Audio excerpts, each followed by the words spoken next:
abundance of iron in a vegetarian diet anyway, that just in studies, there's no difference between the amount of iron in a vegetarian or a non-vegetarian's diet.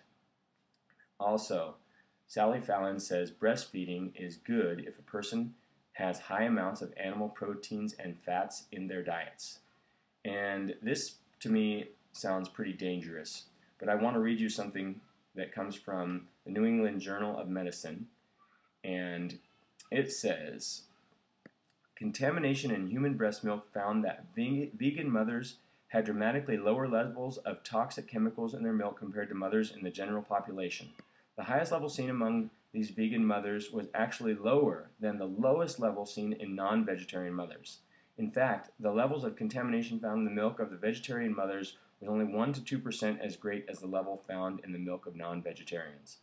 So it's just, there's no reason to say that a person has to eat meat to have good breast milk, and to say that if they don't eat meat that their breast milk is no good. There's just no basis for saying that. So I wanted to clear that up. And I want to quote you something that is from the National Cattlemen's Beef Association. Well-planned vegetarian diets can meet dietary recommendations for essential nutrients. So that means that as a vegetarian, you don't have to worry that you're not getting enough of anything. Only exception might be vitamin B12, and if somebody was going to be a strict vegetarian, which is a vegan, I would recommend just taking a really good B12 supplement to make sure that you're getting enough of that. But I know plenty of meat eaters who are also B12 deficient, and I know people who don't eat any kind of food with B12 in it or any kind of known B12 foods that have plenty of B12 and have no signs of deficiency. And the point here is really that there's people who are making propaganda more against just being a vegetarian than soy in general. And they're really against vegetarianism based upon all of the information that I've read. And the articles that are circulating out there that are bad about soy are all based upon, I should say, are for the most part based upon the articles that were written by Sally Fallon, whose articles don't have much foundation in truth. There is some foundation in truth, and one of the things I want to point out is that in soy, there are things called goitrogens. There are also goitrogens in some cruciferous vegetables.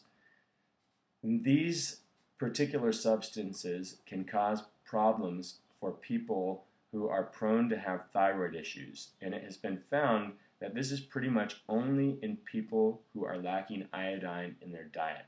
And you can get iodine from eating sea vegetables for sure, and there's also really inexpensive iodine supplements you can take if you really feel the need to get it, that you're not getting it. And this is the only thing you would have to be really definitely concerned about if you were overdoing soy consumption. But other studies have shown that if you're just eating a moderate amount of soy, which could be 2 to 3 servings per day, that you probably wouldn't even have to worry about goitrogens in any case. So we're clearing that up there.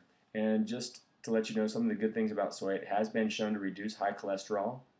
It's been shown to be preventative of cancer. It's been shown to increase bone density.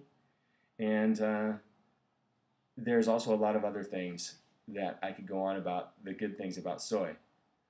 But once again, the reason that I made this video was to let you know that whether you're eating soy milk, tofu, or any of the fermented soy products, or edamame even, or even soybeans that are well cooked, you don't have to worry about any of these things. It's only when you're eating super refined and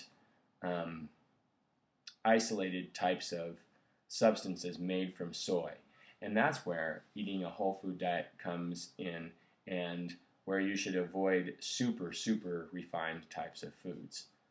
So, all of those things being said, I want to thank you for listening to this show today. And if you want the information about, if you want to look up all the articles and things where I've gotten the information I have given to you today, then please let me know and I will make them available to you.